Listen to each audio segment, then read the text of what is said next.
여호와를 경외하라 하는 제목으로 함께 은혜를 나누겠습니다.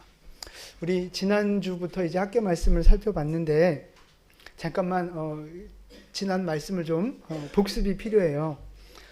바벨론에서 포로로 돌아온 백성들이 성전 건축을 시작했단 말이에요.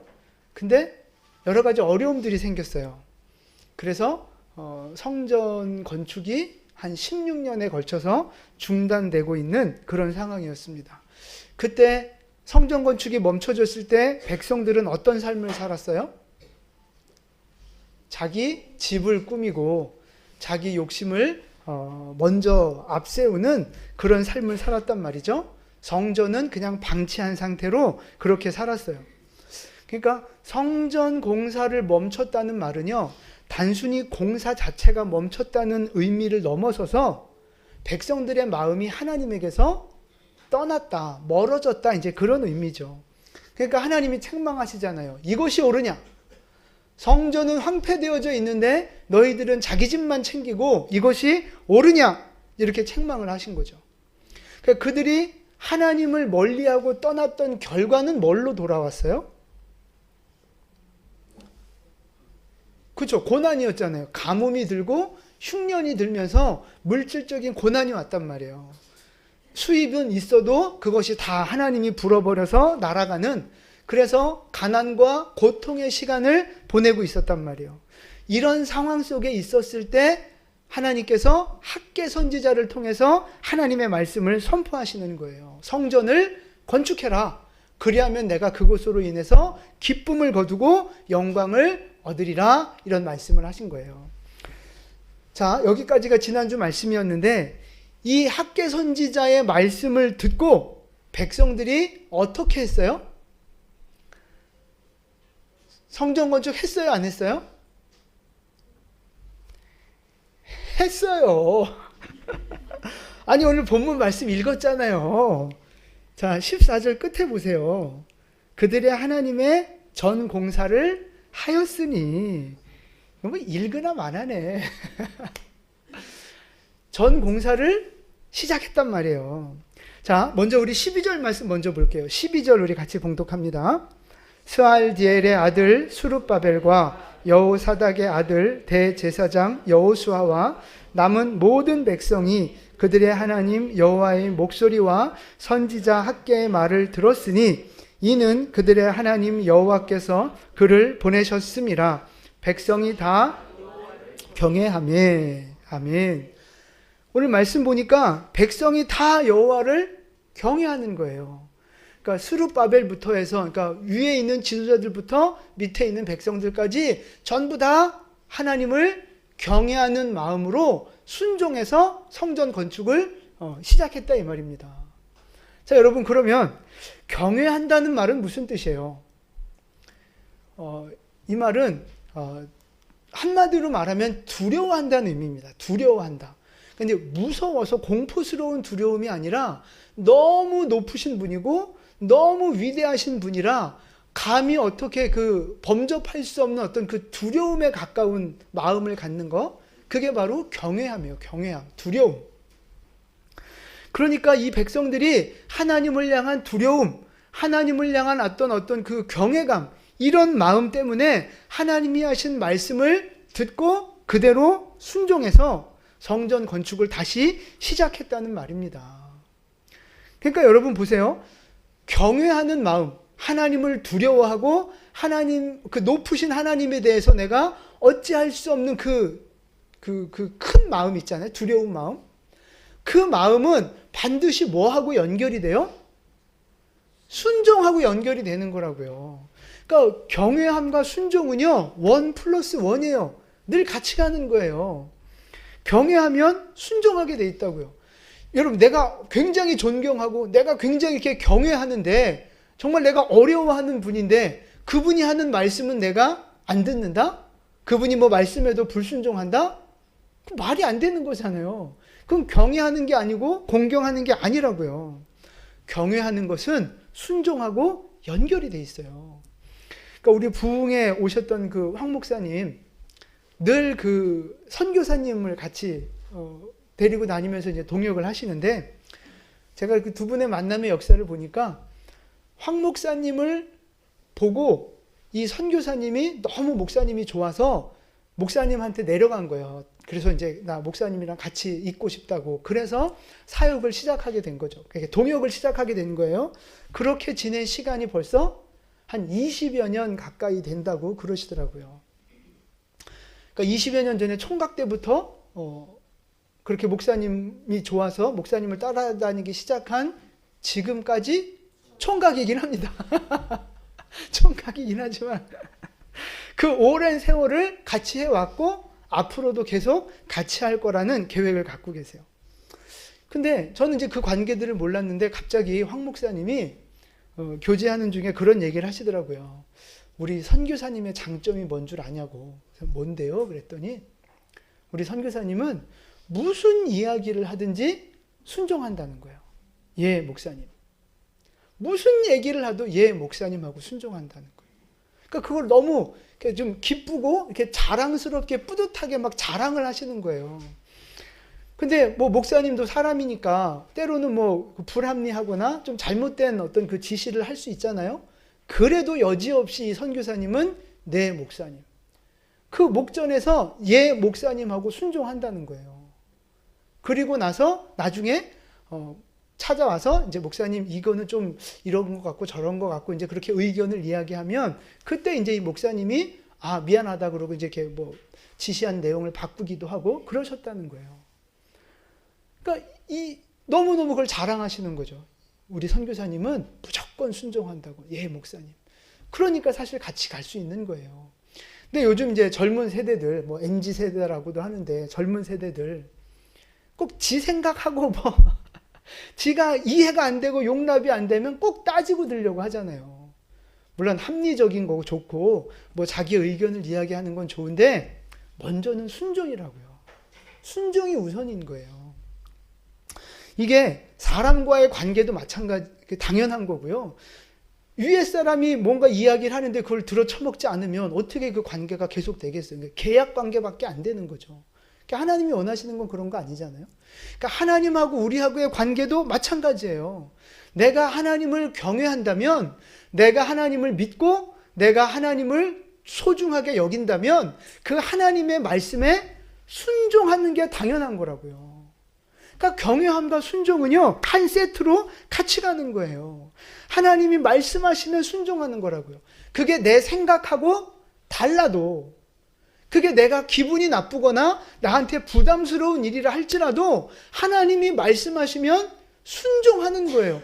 그게 믿음이고요. 그게 하나님을 경외하는 자로서 합당한 모습인 거예요.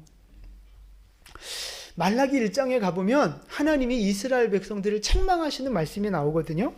자, 1장 6절 말씀인데요. 우리 같이 봉독하겠습니다. 내 이름을 멸시하는 제사장들아, 나 만군의 여호와가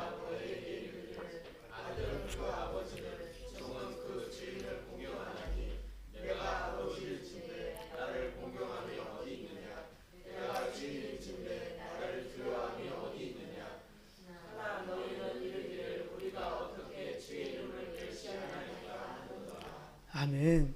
하나님이 기분이 나쁘셔서 어느 날 말씀하시는 거예요. 제사장들을 향해서. 너희는 나를 하나님 아버지라 부르고 주님이라고 부르면서 왜 나를 아버지처럼 공경하지 않고 왜 주인의 말처럼 순종하지 않느냐? 그러니까 이 제사장들이 갑자기 벙 찐 거예요. 주님, 우리가 언제 그랬어요? 맨 마지막 줄 보세요. 우리가 어떻게 주의 이름을 멸시하였나이까? 주님, 우린 열심히 예배드리고 말씀대로 순종하며 살았는데요. 우리 그런 적 없는데요. 그러니까 하나님 하시는 말씀이 뭐예요? 너희가 더러운 제물을 내게 드리고 너희가 병든 제물들을 내게 드리는 거, 그게 바로 나를 멸시하는 거다라고 책망하시는 거예요. 그러니까 말로는 주여, 말로는 아버지, 뭐 나의 주 하나님 뭐 이러면서 실제 하나님 앞에 드리는 제물은 더러운 거, 병든 거, 이런 걸 드리고 있는 거죠. 그러면 그게 진짜 하나님을 경외하는 거예요? 그게 진짜 하나님을 주인으로 모시고 있는 모습인 거예요? 아니에요. 근데 문제는 이 제사장들 백성들은요, 그거를 깨닫지 못하고 인식하지 못하고 있었다는 거예요. 병들었어도 제물 드리고 있으니까, 더러운 예물이지만 하나님 앞에 제사 드리고 있으니까 자기들은 하나님을 경외하고 있다고 착각하고 속고 있는 거죠. 하나님이 말씀하시는 거예요. 그거를 총독한테 드려봐라. 총독이 그걸 기뻐 받겠냐. 그러니까 하나님을 공경한다면, 경외한다면 제물을 드릴 때 어떤 제물로 공경함을 증명해야 되는 거예요? 가장 좋은 제물로, 깨끗한 제물로 드리면서 내가 하나님을 공경합니다라는 증거로 삼는 거라고요. 근데 우리도 마찬가지예요. 오늘 이 말씀 보세요. 하나님을 경외한다고 그랬잖아요. 하나님을 경외한다는 걸 우리는 뭘로 증명해야 되는 거예요? 순종으로 증명해야 되는 거라니까요. 순종하지 않고 말씀을 우습게 알고 지키지도 않으면서 나는 하나님을 경외하고 하나님을 사랑하고 집어쳐라는 거예요. 집어쳐라. 역겹다는 거예요. 역겹다. 경외한다고 말은 하면서 순종하지 않으면요, 그건 여러분 거짓이에요. 근데 많은 사람들이 이 말라기 제사장들 같은 착각 속에 살아요. 나는 뭐 예배 안 빠지니까, 나는 뭐 열심히 봉사하고 있으니까, 나는 뭐 나름대로 열심히 하고 있으니까 난 하나님을 경외하고 있어. 우리가 언제 하나님을 경외하지 않았습니까? 나 하나님 사랑합니다 라고 큰소리치고 속고 있는 거죠. 근데 뭘 보면 알 수 있어요? 그 말이 진짜인지 가짜인지? 순종하고 있느냐 이거죠. 하나님 말씀에. 하나님의 말씀과 그 질서에 순종하고 있느냐. 순종하지 않는다면요, 백날 주님 사랑합니다, 백날 주님 나의 주인입니다, 입이 부르트도록 외쳐도 그거는 경외하는 게 아니에요. 너희가 나를 어찌하여 멸시하느냐? 하나님이 그렇게 말씀하실걸요. 여러분, 하나님을 경외하는 여러분, 하나님을 주인으로 섬기고 있는 여러분, 하나님의 말씀에 순종하는 여러분 되시기를 축복합니다. 경외하면 순종하는 거라고요. 하나님의 말씀에 순종하는, 그래서 하나님 경외한다는 걸 증거로 보여드릴 수 있는 그런 믿음의 삶이 될 수 있기를 축복합니다. 우리 옆에 분에게 인사하세요. 순종함으로 증명하겠습니다 라고 인사 나누세요. 뭐 기분 나빠요. 목소리가 이상해. 자, 그래서 경외하는 백성들이 순종했단 말이에요. 순종해서 성전을 건축했잖아요. 그 순종한 결과는 뭐예요? 백성들이 순종하면 어떤 결과, 어떤 열매를 맺게 돼요? 평강과 축복입니다. 복입니다. 복. 자, 시편 128편 말씀인데요. 1절 같이 봉독합니다. 여호와를 경외하며 그의 길을 걷는 자마다 복이 있도다. 아멘. 여호와를 경외하고 그 길을 걷는 자마다, 말씀을 지키는 자마다 복을 받는다고요. 하나님을 경외하고 그의 길을 걷는 자는 복을 받을 수도 있어가 아니고요. 하나님을 경외하는 자마다, 그의 길을 걷는 자마다 다 복을 받게 될 거라고 하나님이 약속해 주셨습니다. 어떤 복을 약속하셨어요? 저 시편 128편에 가정이 평강한 복을 허락해 주셨고요, 물질적인 형통함을 허락해 주셨어요. 하나님이 평강과 이렇게 세상 가운데 높여주시는 복을 약속해 주셨다고요. 여러분에게 그런 복이 임하게 되기를 축복합니다. 여러분, 근데 보세요. 별로 믿음이 없으신 것 같아. 진짜 경외하면 복을 받으시는데. 잘 보세요.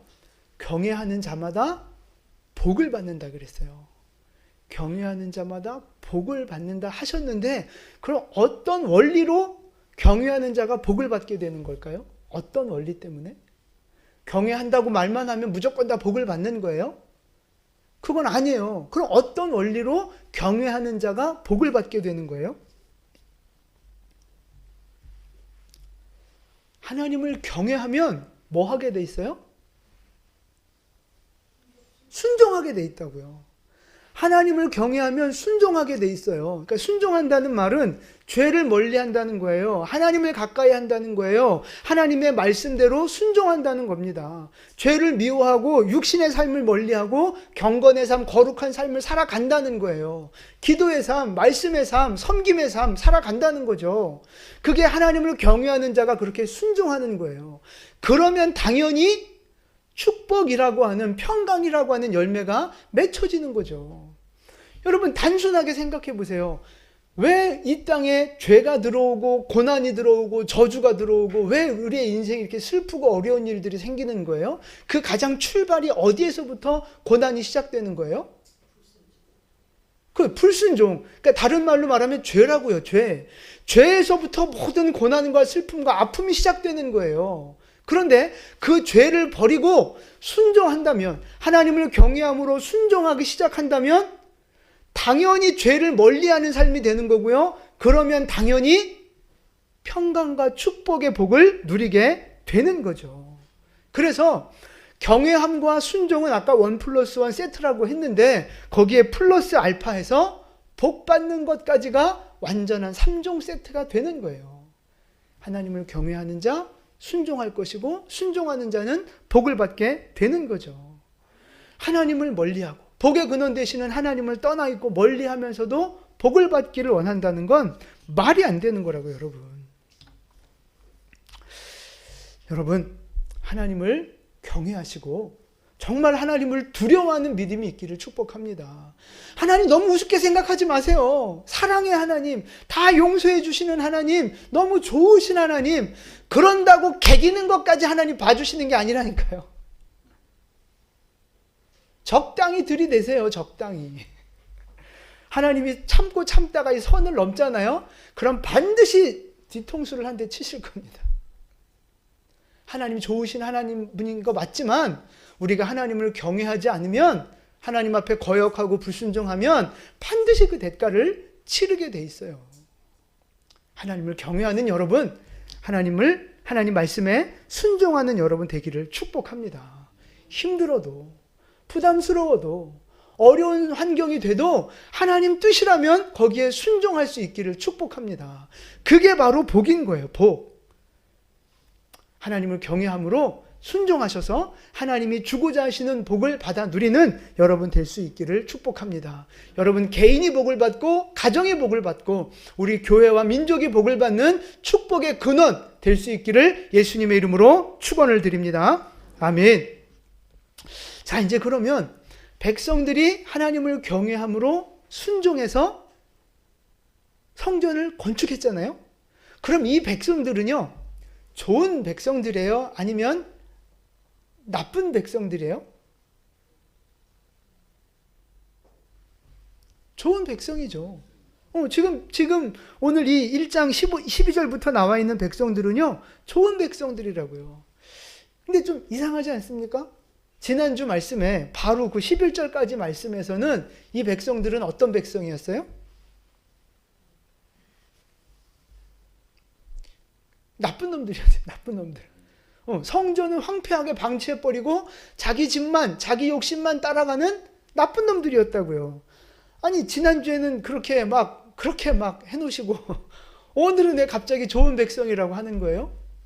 왜 그래요? 사람은 원래 그래요. 잘 생각해 보세요. 지금 오늘 이 성전을 건축하고 있는 이 백성들, 학계의 말씀을 듣고 있는 이 백성들, 어디서 온 사람들이에요? 바벨론 땅에서 포로 생활하다가 돌아왔단 말이에요. 근데 왜 돌아왔어요? 무슨 목적을 갖고 돌아왔어요? 성전을 건축하려고요. 보세요. 70년 땅 바벨론에 살면서 뭐 에스도 사건도 있었고 뭐 다니엘 사건도 있고 막 그래서 나름대로 유대인들이 거기에서 살만했어요. 우리가 생각하고 있는 막 노예로 막 죽지 못해 사는 그런 인생을 산 게 아니라고요. 거기에서 자리도 잡고 나름 재산도 모으고 살만한 사람 유대인들이 많았어요. 근데 그거를 본토 친척 아비 집을 버리듯이 그걸 다 버리고 다시 70년 동안 황폐해져 있던 그 쓰레기와 같은 땅으로 다시 돌아왔어요. 쉬운 일이에요? 결코 아닙니다. 근데 돌아오는 목적은 뭐였어요? 성전을 건축하고자 하는 마음. 그러니까 지금 이 5만 명이 돌아왔다고 말씀드렸는데, 이 백성들은 하나님을 향한 사랑과 믿음과 열정이 있다 없다? 있다. 그냥 있는 게 아니라 충만한 사람들이라고요. 성전을 사모하고 성전 제사를 사모하고 하나님을 사랑하고 그 약속된 말씀을 기억하고 돌아온 사람들이라고요. 믿음이 좋은 사람들이에요. 하나님 앞에 헌신된 사람들이라는 말씀입니다. 그래서 믿음으로 돌아와 이제 성전 건축을 이제 열정 있게 딱 시작을 했는데 현실적인 문제가 생긴 거예요. 돈이 없어요. 황폐한 땅에 와서 왔잖아요. 돈이 없다고요. 또 주변에 그 사마리아 사람들이 방해를 하고 막 괴롭혀요. 뭐 이래저래 하다 보니까 왕이 또 건축을 금지시키는 법을 내려버렸어요. 그러니까 이거는 하고 싶어도 일단은 할 수 없는 상황이 벌어진 거잖아요. 그러니까 힘들고, 원래 환경도 힘들고 어려웠는데 법도 그렇고 여러 가지 여건이 어려워졌단 말이에요. 그러니까 일단은 손을 놨는데 이런저런 이제 사건들이 생기니까 마음이 어려워지면서 이제 손을 놓게 된 거고, 그러면서 이제 막 뭐 불편한 마음도 생기고 뭐 여러 가지 그 감정적으로 생각들이 많이 좀 복잡해졌으리라고 생각이 돼요. 그러니까 이런저런 현실적인 이유들 때문에 결국은 성전 건축을 멈춰 놓은 상태인데, 그런 상태라고요. 물론 이제 부담되고 하기 싫은 마음도 있었죠. 뭐 여러 가지 마음들이 다 복합되어 있는 거예요.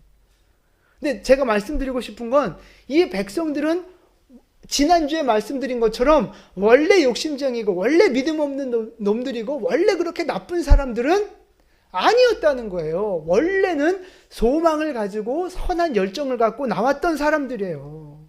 성전 건축에 대한 사모함이 있었던 사람들이라고요. 자, 이제 그럼 여기서부터 다시 한번 생각을 해보세요. 성전을 건축하려고 왔어요. 큰 소망과 꿈을 갖고 왔어요. 근데 시작은 딱 해놨는데 지금 문제가 생겨서 딱 멈춰져 있는 상태예요. 그러면서 이제 자기 집을 먼저 꾸미고 이제 이런 좀 안타까운 모습은 있었지만, 자기 집을 꾸미면서 이 백성들은 마음이 편하고 성전 건축 부담스러운 거 안 해도 되니까 이제는 마음이 가볍고 날아갈 것 같고, 이런 마음으로 자기 집을 돌보고 있었을까요? 이 백성들의 마음이 과연 영적으로 편했을까요? 아니라는 거예요. 그게 아니라는 거예요. 마음에 뭔가 찜찜하고 뭔가 좀 불편하고 뭔가 죄책감 같은 것들이 이 백성들의 마음을 괴롭히고 있었던 거예요. 아, 성전 건축 하긴 해야 되는데, 이 사명, 우리한테 주신 사명 감당해야 되는데, 근데 현실은 따라주지 않고 당장 내 집은 먹고 살기는 해야 되고, 뭐 어떤 이런 믿음과 현실이 어떤 그 괴리감 속에서 마음에 짐을 갖고 있었던 사람들인 거예요. 근데 그런 상황 속에 있을 때 하나님의 말씀이 딱 선포되니까 그때 딱 감동을 받고 성전 건축을 시작했단 말이에요. 자, 14절 말씀, 14절 우리 같이 봉독합니다. 여호와께서 스알디엘의 아들 유다 총독 수룹바벨의 마음과 여호사닥의 아들 대제사장 여호수아의 마음과 남은 모든 백성의 마음을 감동시키심에 그들이 와서 만군의 여호와 그들의 하나님의 전공사를 하였으니. 아멘. 지금 수룹바벨부터 해서 백성들까지 그들의 마음이 어땠다고요? 감동을 받은 거예요. 하나님이 감동시키셔서 그들의 마음이 감동을 받았어요. 그래서 성전 건축을 시작한 거거든요. 근데 여러분, 여기서 이 감동받았다는 말이요, 은혜 받았다, 막 가슴이 뭉클하고 눈물이 나고 그런 감동을 말하는 게 아니에요. 그런 감정적인 감동을 말하는 게 아니라, 여기서 말하는 감동은요, 깨어난다는 의미가 있어요. 각성한다는 거죠. 그러니까 하나님의 말씀을 듣고 잠자던 영혼이 깨어난 거예요. 자기의 사명을 깨닫게 된 거라고요. 그 각성했다는 거예요. 각성했다. 깨달았다. 그러니까 하나님의 학계를 통해서 하나님의 말씀이 선포되니까 백성들이 잠자고 있던 아니면 그 마음에 어떤 짐과 부담으로 갖고 있었던 어떤 그 사명에 대한 마음들이 확 깨어난 거예요. 그래서 맞다. 역시 그거였어. 지금 우리가 이러고 있을 때가 아니었지 하면서 마음을 돌이켜서 순종하고 성전 건축을 시작하게 됐다는 말씀입니다. 각성된 거예요. 그게 감동받은 거라고요. 근데 여러분, 우리도 마찬가지예요. 우리도 신앙생활 하다 보면 하나님에게서 한 발 물러설 때가 있어요. 처음 예수님 믿고 성령을 경험하고 하나님을 만나고 나면 열심히 섬깁니다. 열심히 섬겨요. 교회를 사랑하고 하나님을 사랑하고 막 열심히 섬기고 헌신을 한단 말이죠. 근데 신앙생활 하다가 보니까 현실적인 육신적인 문제들이 생겨와요.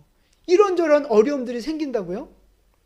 뭐 힘들기도 하고 돈도 그렇고 시간도 없고 아니면 뭐 교회 안에서 어떤 그 관계적인 어떤 갈등도 있고 막 이런저런 어려움들이 생기면서 마음의 상처를 받기도 하고 때로는 사역이 부담으로 다가오기도 하면서 처음에 열정이 식어지고 조금씩 이제 한 발 두 발 뒤로 빼려고 하는 모습들이 생긴단 말이죠. 여러분 그런 경험들이 있잖아요. 지금 어쩌면 한 발 뒤로 물러있는 분도 있을 수 있고 앞으로 사역을 하다가 여러분이 그럴 수도 있고 지금까지 신앙생활을 해오면서 하나님에게서 한 발 뒤로 물러나고 교회에서 한 발 빼고 신앙생활을 했던 적이 아마 있었을 거란 말이에요. 그때를 여러분 한번 생각해 보세요. 지금처럼 열심히 할 때가 아닌 한 발 뒤로 물러나 있었을 때의 여러분의 마음 편했습니까? 너무 해피했습니까? 교회 일 안 하고 신경 안 쓰니까 막 날아갈 것 같고 그래서 사업도 더 잘 되고 직장생활도 더 행복해지고 더 좋았냐고요. 그 과거의 모습을 생각해 보세요.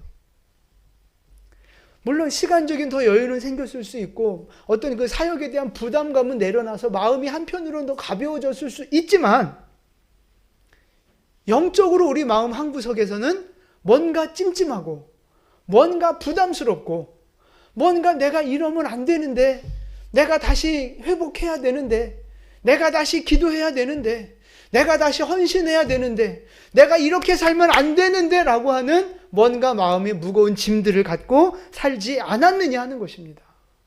죄책감을 갖고 무거운 마음 갖고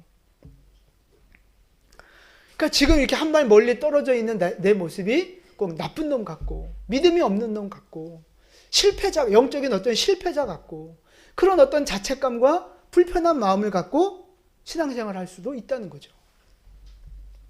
근데 여러분 분명한 건 뭐냐면요. 바벨론의 포로로 있던 이스라엘 백성들이 성전 건축을 향한 선한 마음을 갖고 돌아왔던 것처럼 그 당시 그들의 모습이 선하고 아름다웠던 것처럼 오늘 여러분의 모습들도 그렇다는 거죠. 여러분 하나님을 향한 선한 마음들이 있잖아요. 더 헌신하고 싶고 더 하나님 사랑하고 싶고 하나님 앞에 더 쓰임받고 싶고 내가 더 주님 앞에 뭔가 영광 올려드리고 싶은 그런 마음, 그런 소원 있어요 없어요? 없군요. 그런 하나님을 향한 선한 마음과 어떤 도전들, 사모함 있어요 없어요? 있잖아요. 안다고요. 저도 알고 하나님도 아시고 안단 말이에요. 여러분에겐 그런 선한 마음이 있는 선한 분들이에요. 좋은 백성들이라고요. 근데 이제 인생이 잘 풀리지 않고 힘든 문제도 있고 이런저런 뭐 상처도 받고 어려운 일들이 생기니까 한 발, 두 발 이렇게 물러나다 보니 또 내가 영적으로 이렇게 게으르게 살다 보니 뭐 이제 이렇게 완전히 하나님과 거리를 두고 이렇게 살고 있는 그런 모습이 될 수 있는 거예요. 낙심이 되고 시험 들고 핑계 대면서 뒤로 도망가는 그런 모습들이 있을 수 있는 거죠. 그러니까 때로는 세상이 더 좋아 보이고 하나님 사랑보다 세상을 더 사랑할 때도 많고 세상은 너무 재밌어 보이는데 이 사명은 교회 일은 부담스럽고 뭐 그렇게 느껴질 수 있어요. 그러니까 우리의 마음이 늘 전쟁터 같은 거예요. 전쟁터. 영적인 전쟁이 우리 마음속에서 일어나고 있는 거죠. 지금 이때가 중요한 거예요. 지금 이때가. 그러니까 완전히 하나님을 떠난 게 아니고요. 완전히 지금 마음이 양심에 털이 난 그런 강팍해 굳어져 있는 그런 상태가 아니고요. 마음에 갈등이 있고 영혼이 살아있고 믿음이 살아있어서 양심이 살아있지만 현실적인 문제 때문에 갈등하고 있는 지금 요때 하나님이 말씀하시면 그 말씀 앞에서 다시 깨닫고 다시 감동을 받고 돌이키는 그런 은혜가 필요하다 이 말씀입니다. 이스라엘 백성들은 그렇게 마음에 무거운 짐을 갖고 있을 때 말씀이 선포되니까 감동받고 각성해서 하나님의 그 성전을 완성시키는 역사를 완성하는 자가 됐단 말이에요. 근데 하나님이 말씀하시고 내 영혼이 깨닫고 각성을 했어도 순종하지 않으면 어떻게 돼요? 더 고생해야 되는 거예요. 하나님이 더 세게 말씀하실 때까지 더 고생해야 돼요. 광야 생활을 더 해야 되는 거라고요. 여러분, 하나님이 우리에게 말씀을 주실 때 그게 깨달아지고 인정이 될 때 그 말씀 앞에 순종하는 여러분 될 수 있기를 축복합니다. 하나님이 오늘 우리에게 말씀하세요, 안 하세요? 하시잖아요. 성경을 통해서, 큐티를 통해서, 설교를 통해서, 주변에 있는 사람들과 어떤 환경을 통해서 하나님은 오늘도 우리에게 말씀하고 계신다고요. 그 말씀하실 때 내가 깨닫는 게 있잖아요. 찔려지는 게 있잖아요. 그러면 그때 아멘 하고 그냥 감동받고 은혜 받고 거기서 끝나면 안 되고요.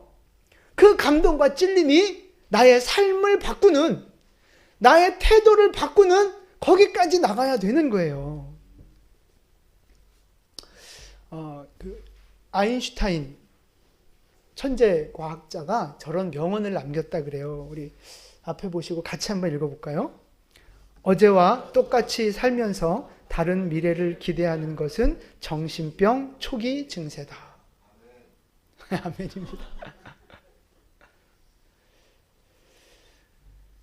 더 좋은 미래를 꿈꾸고 나는 잘 될 거야. 나는 이렇게 됐으면 좋겠어 라고 꿈꾸고 소망하면서도 어제와 같은 삶을 오늘도 살아간다면 되어질 일이 없는 거죠. 그런데도 그걸 계속해서 꿈꾸고 있다면 그거는 정신병이랑 똑같다는 이야기예요. 그러니까 내가 뭔가 새로운 미래를 원한다면, 더 나은 미래를 원한다면 나는 뭐 해야 돼요? 바꿔야 되는 거예요. 할렐루야. 바꿔야 된다고요. 어제와 다르게 살아가야 되는 거예요. 어제의 모습과 오늘의 모습이 달라져야 그래야 내일의 미래가 달라지는 거라고요.